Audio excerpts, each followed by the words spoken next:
الحمد للہ وکفی وسلام علی عبادہ الذین اصطفی اما بعد۔ پچھلے سبق میں ہم نے تیسری آیت کا ترجمہ وغیرہ پڑھا تھا، تو آج اسی سے شروع کرتے ہیں۔ اس کے متعلقہ کچھ چیزیں رہتی ہیں، ان کو پڑھیں گے، پھر انشاءاللہ آگے چوتھی آیت کو انشاءاللہ ہم پڑھیں گے۔ تو تیسری آیت جو ہے، اس میں اللہ تبارک و تعالیٰ نے فرمایا، اللہ فرماتے ہیں وَهُوَ اللَّهُ فِي السَّمَاوَاتِ وَفِي الْأَرْضِ، اور وہی اللہ اس سماوات آسمانوں میں اور زمین میں، وہی اللہ ہے آسمانوں میں اور زمین میں، یعنی وہی اللہ جس کی عبادت کی جاتی ہے آسمانوں میں اور زمین میں۔ وہ کیا ہے؟ آگے اللہ فرماتے ہیں یعلم سرکم و جہرکم، وہ جانتا ہے تمہاری چھپی ہوئی چیزوں کو اور تمہاری جو ہے اعلانیہ چیزیں، ان کو بھی جانتا ہے۔ وَيَعْلَمُ مَا تَكْسِبُونَ، اور اللہ جانتا ہے جو تم کماتے ہو، اس کو بھی اللہ تبارک تعالیٰ جانتا ہے۔ تو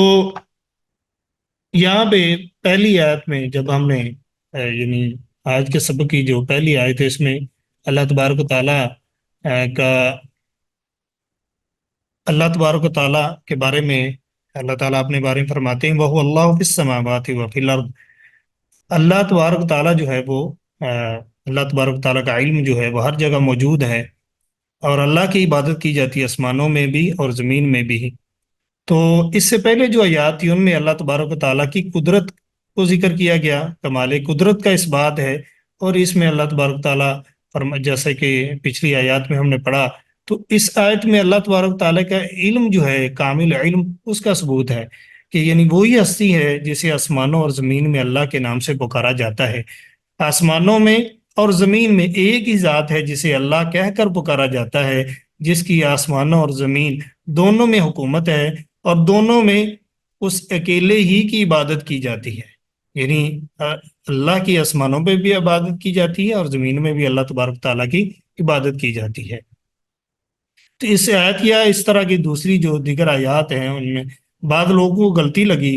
انہوں نے یہ عقیدہ بنایا کہ اللہ تبارک تعالیٰ ہر جگہ اپنی ذات کے اعتبار سے موجود ہے۔ اس عقیدے کو وحدت الوجود کا عقیدہ کہتے ہیں۔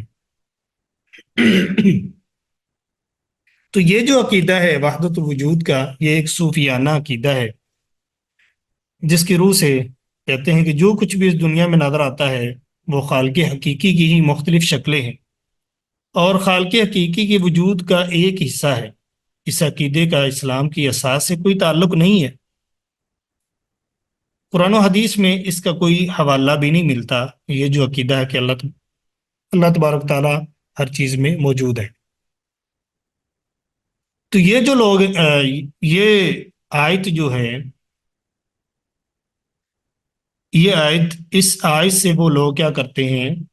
اپنے مسئلے کا استدلال کرتے ہیں، کہتے ہیں کہ اللہ تبارک و تعالیٰ ذات کے اعتبار سے ہر جگہ ہے، اور کہتے ہیں کوئی عرش نہیں ہے جس پر اللہ تعالیٰ بلند ہو، کیونکہ اللہ کیا ہے وہ اللہ السماوات و فی الارض۔ تو اس سے مراد کیا ہے کہ وہی اللہ جس کی عبادت آسمانوں میں کی جاتی ہے، اسی اللہ کی زمین میں عبادت کی جاتی ہے۔ تو وہ کہتے ہیں کہ اس سے مراد ہے کہ اللہ تبارک و تعالیٰ ذات کے اعتبار سے ہر جگہ موجود ہے۔ تو قرآن و سنت کے بہت سے دلائل ہیں جن سے پتہ چلتا ہے کہ اللہ تبارک و تعالیٰ عرش پر ہے، ذات کے اعتبار سے عرش پر ہے۔ قرآن کریم میں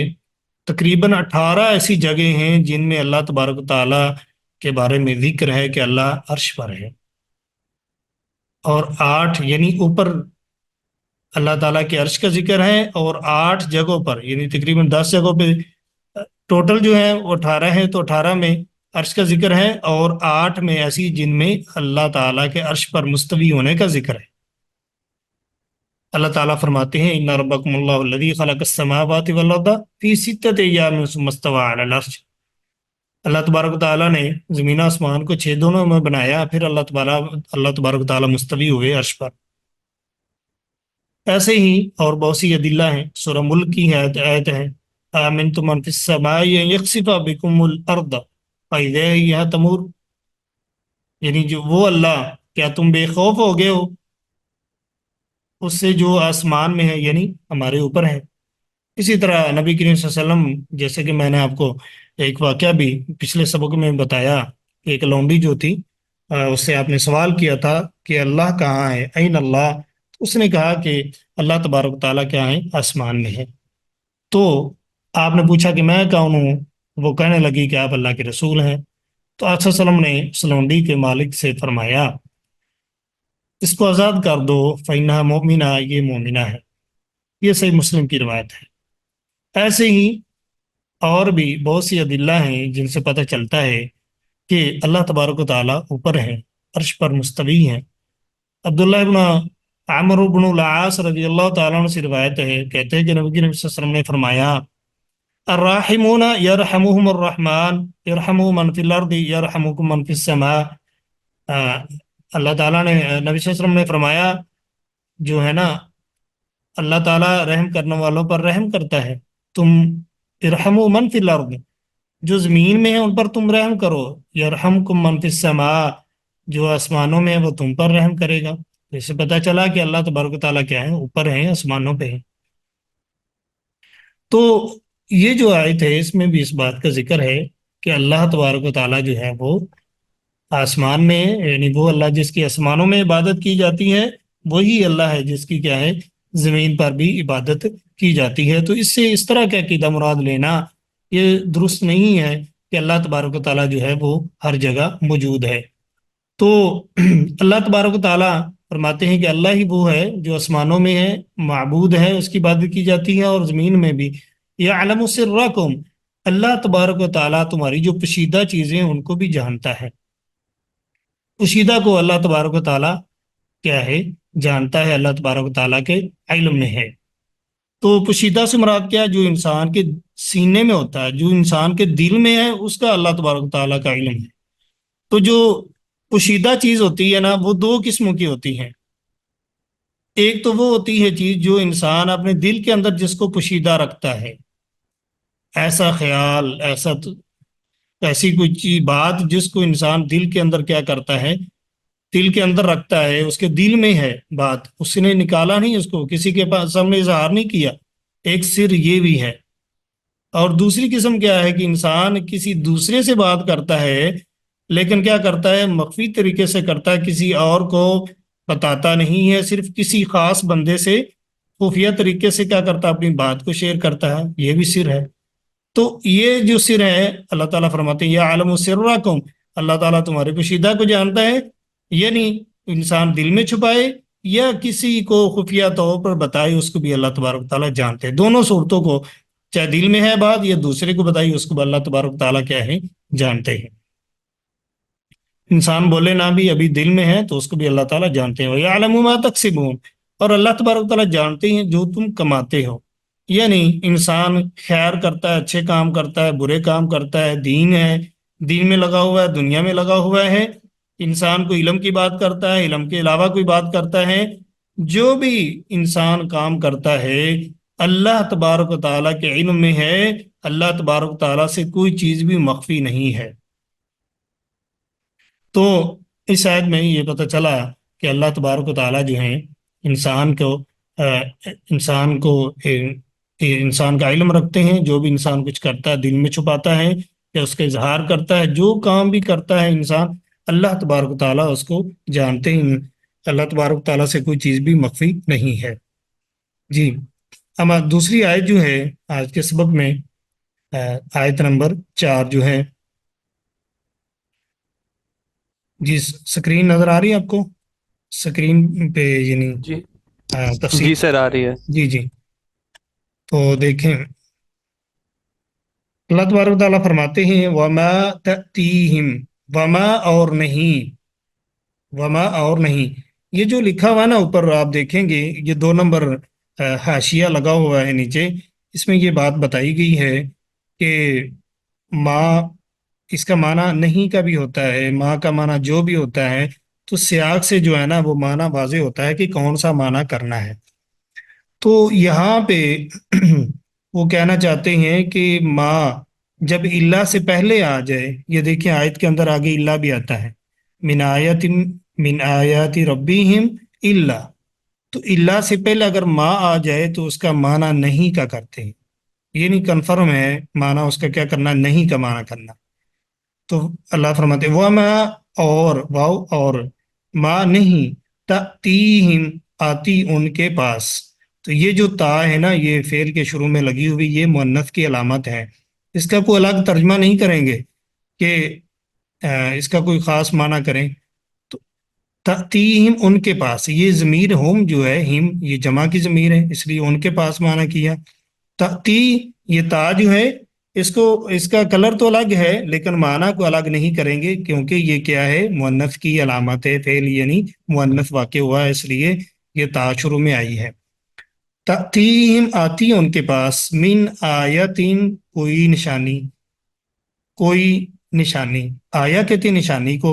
تو من کوئی۔ اب دیکھیں کلر کو دیکھیں تو آیتن، اس پہ جو تنوین ہے اور کوئی اس کا کلر اور کوئی، یہ جو کلر ان دونوں کا سیم ہے، اور آیا اور نشانی کا کلر ایک سیم ہے، اس کا مطلب ہے مین کا معنی نہیں کیا گیا۔ تو مین یہاں پہ زائدہ ہے، یعنی سائلنٹ ہے، اس کا کوئی معنی نہیں ہے یہاں پہ۔ من آیاتن کوئی نشانی، یہ تنوین جو ہے اس کا معنی کیا ہے کوئی، تنکیر کے لیے ہے کوئی۔ من آیاتن کوئی نشانی، من آیات ربہم، من سے، آیات نشانیوں، آیتن واحد ہے اور آیات اس کی جمع ہے۔ تو یہ جو مؤنث کی علامت ہے، جمع مؤنث کی، الف تا آخر میں آ جاتا ہے نا جب، وہ جمع مؤنث کی علامت ہے۔ من آیاتی ربیہم، تو نشانیوں میں سے، من کا معنی سے، ربیہم ان کے رب کی، ہم ضمیر جو ہے اس کا معنی کریں گے ان کی، تو ربیہم ان کے رب کی، الا مگر، کانو، کانا، کانا، کانو، یہ کانو فعل ماضی ہے، جمع مذکر غائب ہے، تو اس کا معنی کیا کریں گے، کانا وہ تھا، تو جمع میں کیا کریں گے، وہ سب تھے، تو کانو ہیں وہ سب، تو یہ نسیاق کے اعتبار سے اس کا معنی کیا کیا، وہ سب ہیں، وہ سب، عنہا ان سے، کن سے، یہ ہاضمیر جو ہے یہ مؤنث کی ہے، تو پیچھے ہم نے پڑھا بھی ہے، یہ آیا جو ہے یہ مؤنث ہے، تو اس کا معنی کیا کریں، ان معنی ہوتا ہے سے، اور ہا معنی وہ ضمیر ہے، یہ لوٹتی، یہ مؤنث کی ضمیر ہے، تو اس کا معنی ہے ان سے، یعنی ان نشانیوں سے،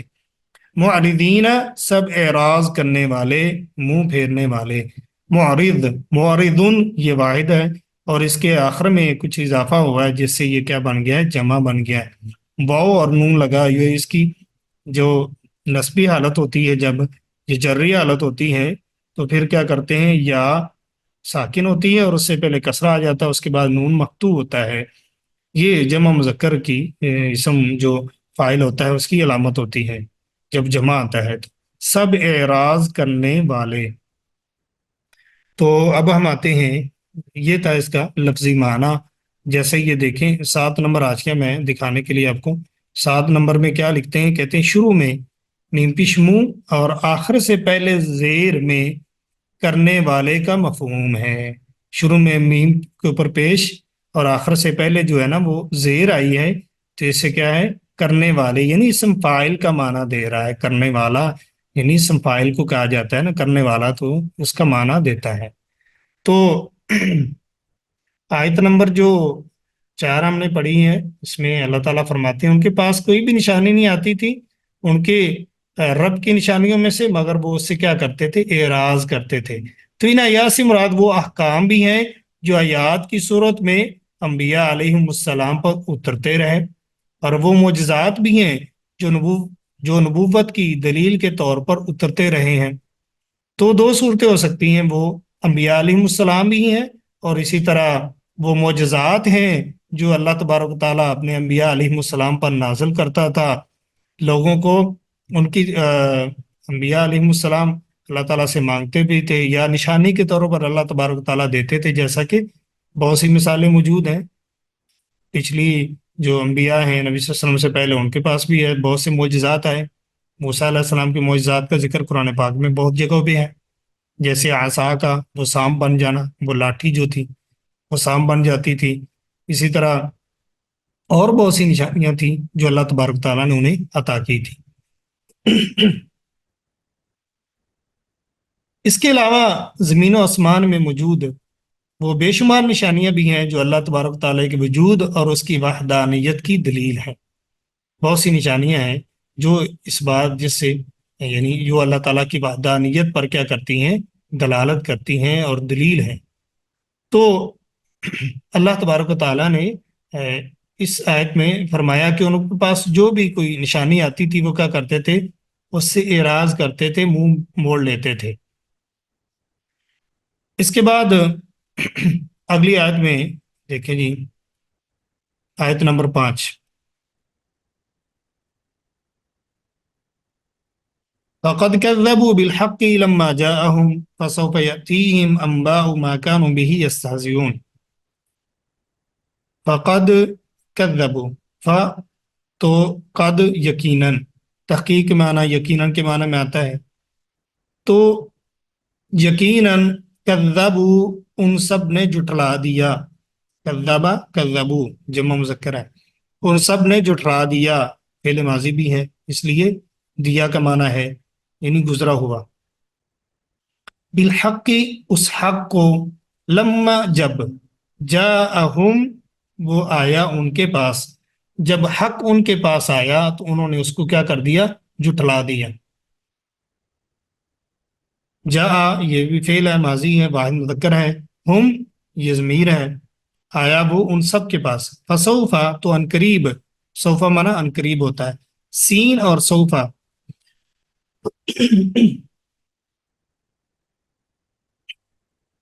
تو سین اور سوفا بعض دفعہ سین آتا ہے شروع میں، سنقرئو کا فلا تنسا، سین کے اندر قرب زیادہ ہوتا ہے اور سوفا میں کچھ دوری ہوتی ہے قرب میں، تو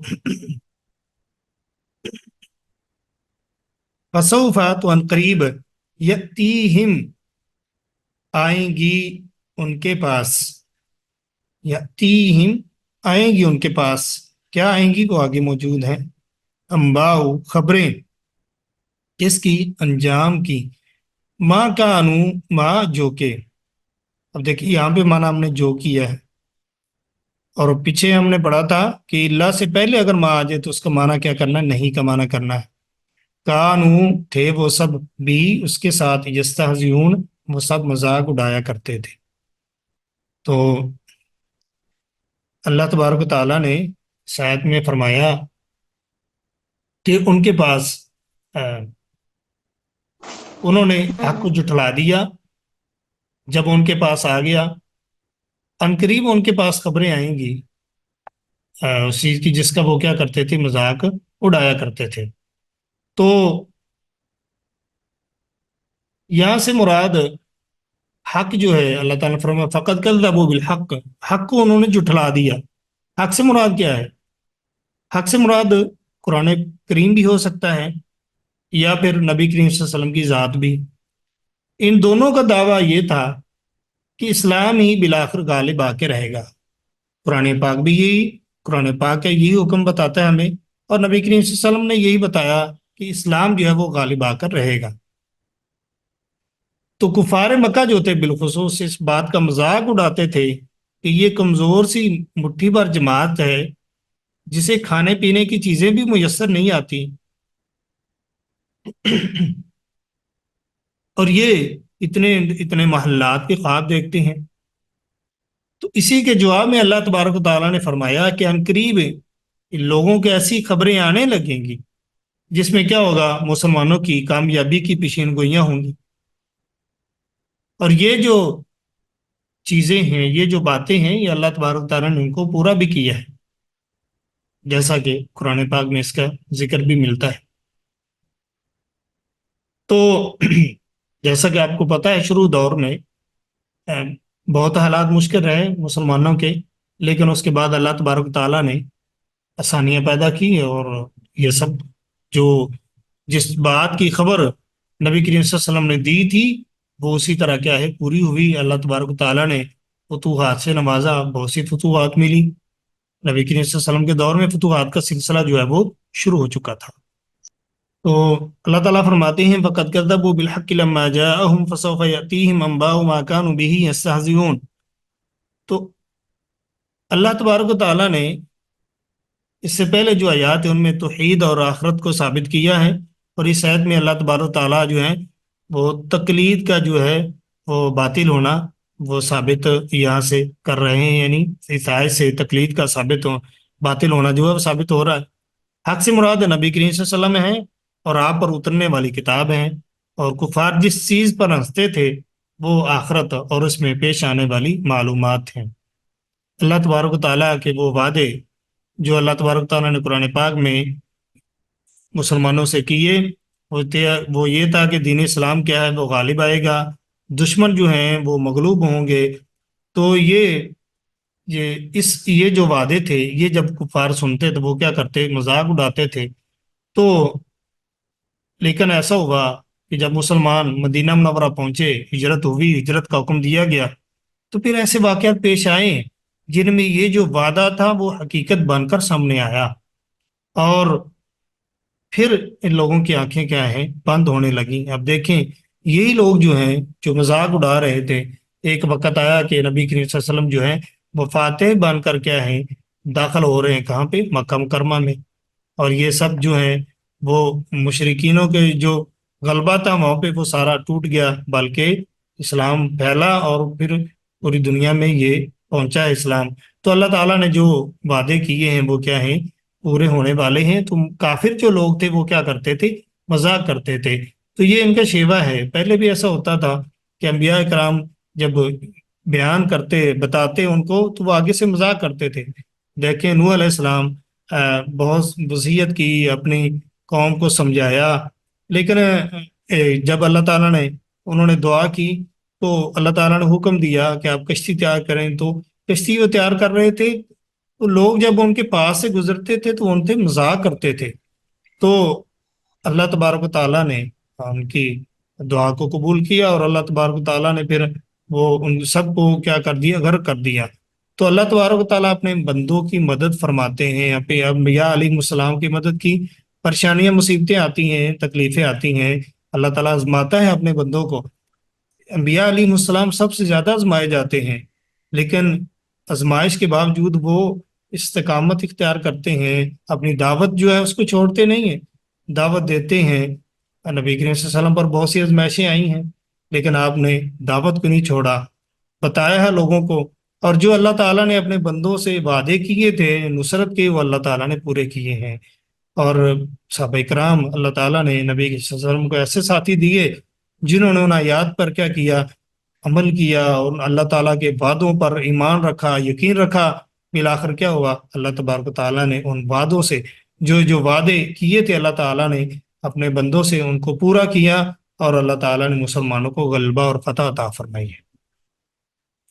تو اس کے بعد اگلی آیت میں اللہ تعالیٰ فرماتے ہیں الم یرو کما اہلکنا من قبلہم من قرن، الم کیا نہیں، یرو ان سب نے دیکھا، را یرا اس سے یرو ہے، یہ بھی جمع کا صیغہ ہے۔ تو 9 نمبر حاشیے میں کہتے ہیں یا کا اصل ترجمہ وہ ہوتا ہے، یہاں ضرورتاً ترجمہ ان کیا گیا ہے، ان سب نے دیکھا۔ تو یا کا معنی اصل تو یہ کرتے ہیں، کیا معنی ہوتا ہے، وہ ہوتا ہے۔ تو یرو یہ آخر میں جو واو ہے نا یہ جمع کی علامت ہے، تو اس لیے اس کا معنی کیا ہوا ہے، ان سب نے دیکھا، کم کتنی، اہلکنا ہم نے ہلاک کر دی، من قبلہم ان سے پہلے، من قرن امتیں، بہت سے لوگوں کو اللہ تعالیٰ نے کیا کیا، ہلاک کر دیا جب انہوں نے اپنے انبیاء کی باتوں کو نہ مانا، اللہ تعالیٰ کے احکامات جو اللہ تعالیٰ نے ان پر نازل کیے تھے ان کو نہ مانا، تب کیا ہوا، پھر اللہ تبارک تعالیٰ نے ان کو کیا کر دیا، ہلاک کر دیا، تباہ کر دیا۔ اور قرآن پاک تقریباً قصص جو ہیں، قصے جو ہیں، اللہ تعالیٰ نے بہت سے ذکر کیے، تقریباً ایک ثلث جو ہے نا قرآن پاک کا، اس کے اندر پہلی امتوں کے قصے بیان ہوئے ہیں۔ ایک ثلث میں اللہ تعالیٰ نے ایک تہائی میں کیا ہے، ایک توحید بیان ہوئی ہے، اور ایک حصہ جو ہے وہ کیا ہے، اس میں احکام ہیں، احکام ہیں، مثلا نماز کا حکم ہے، میراث ہے، بہت سے احکام ہیں، اور ایک حصہ جو ہے اس کے اندر اللہ تعالیٰ نے کیا ہے، پہلی امتوں کے جو ہیں وہ قصے بیان کیے ہیں، ان کے واقعات ذکر کیے ہیں۔ یہ تینوں چیزیں کیا ہیں، توحید بھی اور احکام بھی، یہ سب ہمارے لیے ہیں۔ پہلے قصے بھی اس لیے ہیں تاکہ ہم ان کو پڑھیں، ان سے عبرت حاصل کریں، ان کو سمجھیں کیسے یہ لوگ قوموں کو عذاب سے دوچار کیا گیا، کب ایسے ہوا ہے، کون سی چیزیں ہیں جب انسان کرتا ہے تو پھر وہ اللہ تعالیٰ کے عذاب کو مستحق ٹھہرتا ہے۔ تو اللہ تعالیٰ نے پہلی امتوں کے قصوں کو ذکر کیا۔ تو اللہ تعالیٰ فرماتے ہیں مکناہم، ہم نے ٹھکانہ دیا انہیں، مکنہ، ہم نے ٹھکانہ دیا ہم انہیں، یہ جمع کا معنی ہے اقتدار دیا اللہ تعالیٰ نے ان لوگوں کو، دنیا میں انہوں نے حکومت کی۔ اللہ تعالیٰ فرماتے ہیں فی الارض، زمین میں، معلم، جو نہیں، نمکن، ٹھکانہ یا اقتدار دیا ہم نے، لکم، تمہیں، یعنی اتنا اثر و رسوخ، یعنی اقتدار دنیا میں ان کے پاس بہت کچھ تھا، اتنا تمہارے پاس نہیں جتنا ان کو دیا ہے اللہ نے۔ اللہ تعالیٰ یہ بتا رہے ہیں، سمجھا رہے ہیں کہ دیکھو پہلے لوگوں کے پاس تم سے زیادہ وسائل تھے، سب کچھ تھا، لیکن کیا اللہ تعالیٰ فرماتے وارسلنا السماء علیہم مدرارا، اور ہم نے بھیجی آسمان سے، وارسلنا، اور ہم نے بھیجی من السماء، یعنی ہم نے بھیجا آسمان کو، یعنی مراد کیسے، آسمان سے، علیہم، ان پر، مدرارن، لگاتار بارش، وجعلنا، اور ہم نے بنایا، یا ہم نے بنائی، یہاں پہ آگے انہار اس لیے معنی بنائی ہے، وجعلنا لفظی معنی تو کریں گے، وجعلنا، ہم نے بنایا، یہ نون الف نا، یہ جمع متکلم کی علامت ہے، یعنی اس کا معنی جمع متکلم، ہم نے بنایا الانہار، نہریں، ہم نے بنائی نہریں، تجری، بہتی تھیں، یہ تا جو ہے مونس کی علامت ہے، بہتی تھیں، من تحتہم، ان کے نیچے سے، من تحتہم، ان کے نیچے سے، فَأَهْلَكْنَاهُمْ، پھر ہم نے ہلاک کر دیا انہیں، بِذُنُوبِهِمْ، ان کے گناہوں کے سبب، وَأَنشَأْنَا، اور وَأَنشَأْنَا، اور ہم پیدا کی، من بعدہم، ان کے بعد، قرنن، امتیں، آخرین، آخرین مانا دوسری، آخر مانا دوسری، آخر دوسرا، تو آخرین دوسری قومیں جو ہیں وہ ہم نے ان کے بعد کیا ہیں، پیدا کی ہیں۔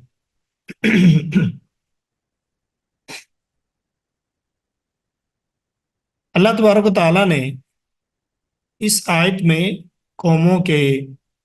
عروج اور زوال کی وجہ بیان کی ہے، جیسا کہ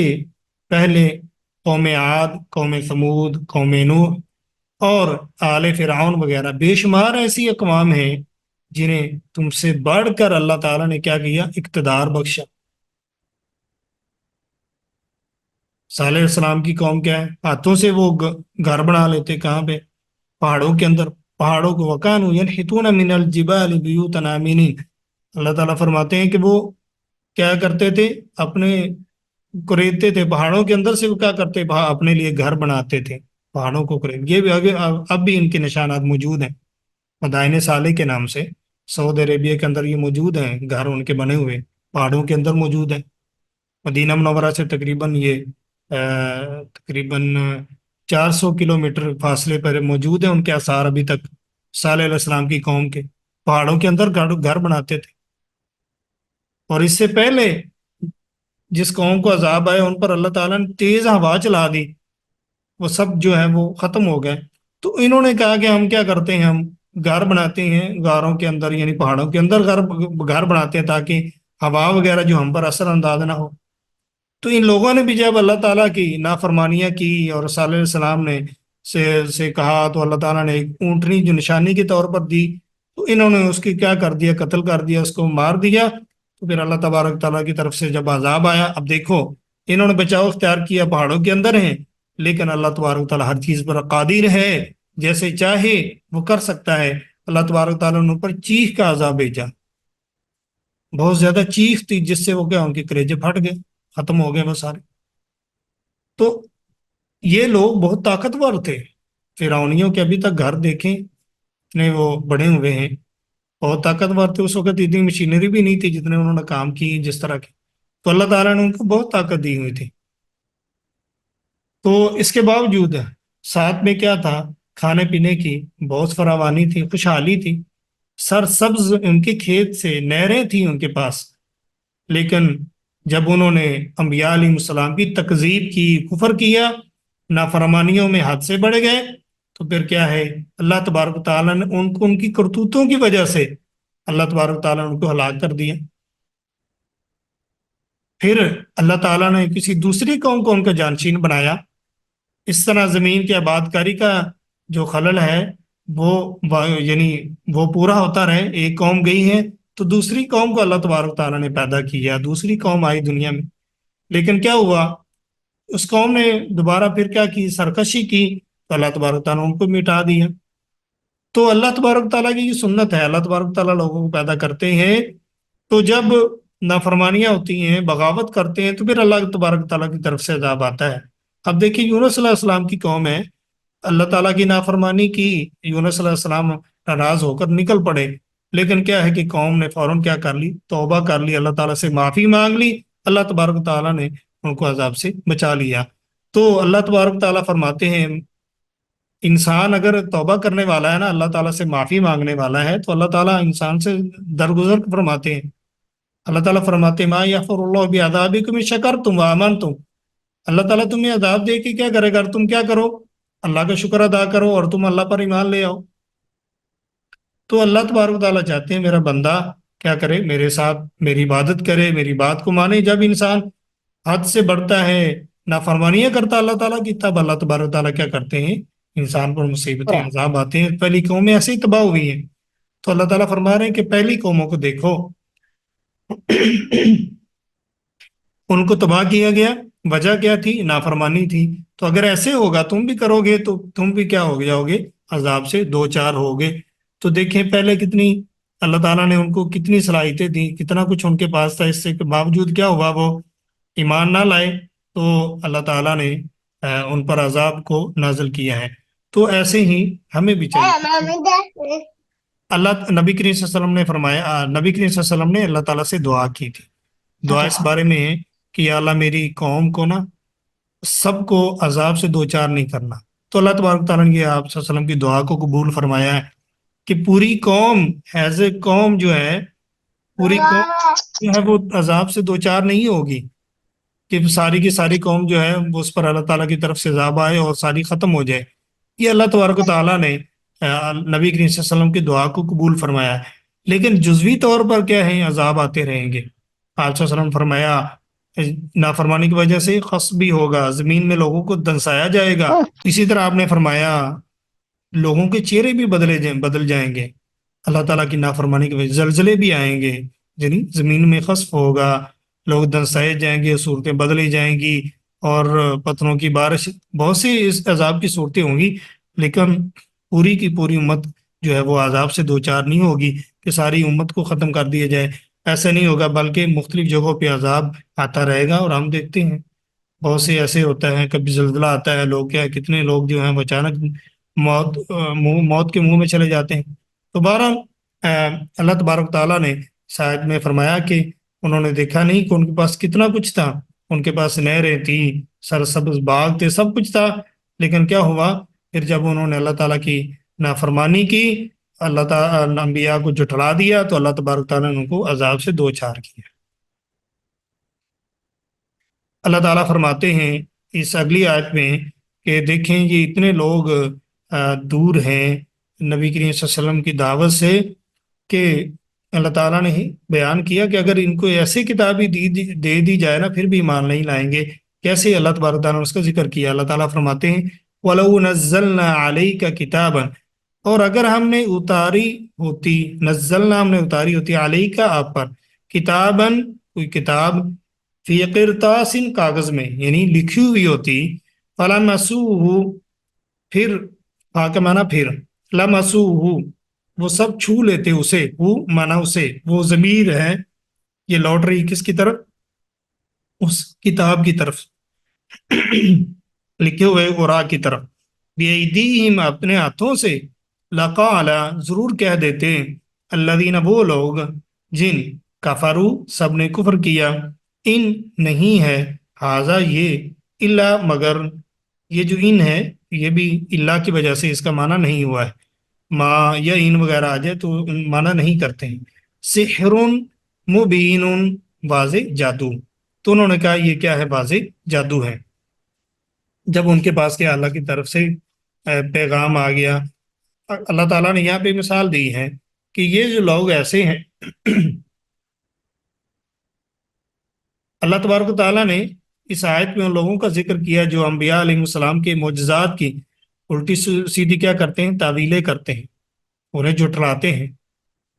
اس آیت میں اللہ تبارک و تعالیٰ نے کفار مکہ کو، نبی کریم صلی اللہ علیہ وسلم کو جو انہوں نے جھٹلایا ہے،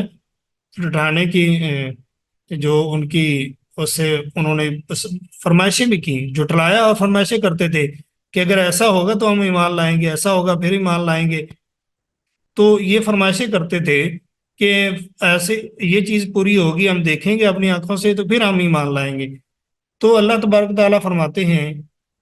اس کا جواب ایک اور آیت میں بھی اللہ تبارک تعالیٰ نے دیا، اس میں یہ ہے کہ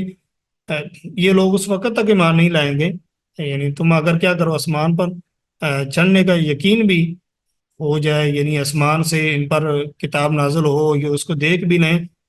پھر بھی کیا کریں گے، اس کو چھو کر بھی، آسمان سے کوئی کتاب نازل ہو اس کو یہ اپنے ہاتھوں سے چھو لیں، فَلَمَسُوا بِأَيْدِيهِمْ ہاتھوں سے چھو لیں، چھونے کے باوجود پھر بھی وہ کیا کریں گے، یہ کہیں گے کہ ایمان نہیں لائیں گے، بلکہ کیا کہیں گے کہ ہماری آنکھیں جو ہیں اب وہ ان کی ہماری نظر بندی ہو گئی، یعنی ہماری آنکھیں جو ہیں وہ دیکھ نہیں پا رہی، تو کیا کریں گے، اس صورت میں بھی کیا کریں گے، انکار کر دیں گے، کسی صورت میں مانیں گے نہیں۔ تو اللہ تعالیٰ نے فرمایا کہ اگر ہم آپ پر کتاب کو نازل کر دیں اور لکھی ہوئی صورت میں ہو، اس سے پتہ چلا کہ بہترین جو چیز ہے وہ کیا ہے، اللہ تعالیٰ نے جو بیان کی ہے وہ کیا ہے، لکھی ہوئی چیز ہے، اور کاغذ کے اندر، تو کاغذ کی اس میں لکھے ہوئے کی بہت زیادہ اہمیت ہے، کاغذ کے اندر کسی چیز کو لکھ دینا، تو کاغذ میں لکھی ہوئی کوئی چیز ہو تو یہ اپنے ہاتھوں سے پکڑ لیں۔ اب دیکھیں جو لمس ہوتا ہے، چھو لینا جو ہے، یہ کئی اعتبار سے بھی ہوتا ہے، قدموں سے بھی ہوتا ہے، انسان جو ہے وہ قدم لگاتا ہے، قدم سے بھی چیز کو چھو لیتا ہے، لیکن اللہ تبارک نے یہاں فرمایا فَلَمَسُوهُ بِأَيْدِيهِمْ، کس کے ساتھ چھو لیں، اپنے ہاتھوں کے ساتھ، یہاں پہ تاکید مراد ہے، اپنے ہاتھوں سے چھو لیں اس کو، جیسے اللہ تعالیٰ نے وہ ذکر کیا ان کا پرندوں کے بارے میں، اللہ تعالیٰ فرماتے ہیں کہ پرندے جو ہیں وہ آسمانوں میں اڑتے ہیں کس کے ساتھ، اپنے پروں کے ساتھ، تو یہ پروں، اڑنا پروں کے ساتھ ہی ہوتا ہے، لیکن تاکیدن ہے، تو یہاں پہ بھی اللہ تعالیٰ نے تاکید کے لیے ذکر کیا فَلَمَسُوهُ بِأَيْدِيهِمْ، اس کو اپنے ہاتھوں سے چھو لیں، تو لَقَالَ الَّذِينَ كَفَرُوا، تو پھر بھی یقیناً یہ کیا کہہ دیں گے جنہوں لوگوں نے کفر کیا ہے کہ یہ کیا ہے، سحر ہے، جادو ہے، مبین واضح۔ تو سحر جو ہوتا ہے سحر کسے کہتے ہیں، سحر جو ہوتا ہے، سحر کا ایک تو لغوی معنی ہے اور ایک اس کا کیا ہوتا ہے، اصطلاحی معنی ہوتا ہے۔ لغوی معنی جو ہے اس کا معنی لغوی کہتے ہیں مخفی چیز کو، سحر کہتے ہیں ہر چیز جو مخفی ہوتی ہے اس کو سحر کہا جاتا ہے، لیکن اصطلاح میں اس کو کہتے ہیں وہ گرہ لگانا اور دم کرنا، یا ایسی ادویات ہیں جو جادوگر سے صادر ہوتی ہیں، شیطانوں کے ذریعے اس کو کیا جاتا ہے، اس کو سحر کہتے ہیں، گرے لگانا یا دم پڑنا کچھ خاص، اور یا پھر کیا ہے، ادویات ہیں جو ساحر جو ہے وہ شیاطین کو استعمال کرتے ہوئے کیا کرتا ہے، کسی پر جادو کرتا ہے۔ تو اللہ تبارک تعالیٰ نے اس کا قرآن پاک میں ذکر کیا، وَاتَّبَعُوا مَا تَتْلُو الشَّيَاطِينُ عَلَىٰ مُلْكِ سُلَيْمَانَ وَمَا كَفَرَ سُلَيْمَانُ وَلَٰكِنَّ الشَّيَاطِينَ كَفَرُوا يُعَلِّمُونَ النَّاسَ السِّحْرَ۔ تو یہ سحر جو ہوتا ہے، ایک سحر کہتے ہیں وہ دیکھنے کے باوجود ہاتھ بھی لگا لیں گے نا اس کتاب کو، پھر بھی کہیں گے یہ کیا ہے، واضح جادو ہے، تو یہ آگے کیا ہے، مبین واضح، تو سب کچھ ہونے کے باوجود یہ کہہ دیں گے کہ یہ بین جادو ہے، یعنی اللہ تبارک تعالیٰ بیان کر رہے ہیں کہ جن لوگوں نے ایمان نہیں لانا اللہ تبارک تعالیٰ کی آیات پر، جو جن کے مقدر میں ہدایت نہیں ہے، جن کے نصیب میں، وہ باوجود تمام آیات کے کھلی نشانیوں کو دیکھنے کے باوجود بھی وہ کبھی بھی اس پر ایمان نہیں لائیں گے۔ وہ تو یہی کہہ دیں گے کہ یہ کیا ہے، کھلم کھلا کیا ہے، جادو ہے، اس کی ہمیں یعنی ہماری آنکھوں پہ جادو ہو گیا ہے، یہ اس کی کوئی حقیقت نہیں، تو کسی صورت میں اس کو ماننے کے لیے تیار نہیں ہوں گے۔ تو اس میں یہ ہے ان کے بارے میں کہا گیا ہے۔ تو اس صورت میں انسان کو چاہیے کہ ان کے ساتھ کیا کرے، ایسے لوگوں کو دعوت دیتا رہے، سمجھائے۔ تو ہدایت جو ہے وہ اللہ تعالیٰ کے اختیار میں ہے، اللہ تعالیٰ جسے چاہے ہدایت دیتا ہے۔ وآخر دعوانا الحمد للہ رب العالمین۔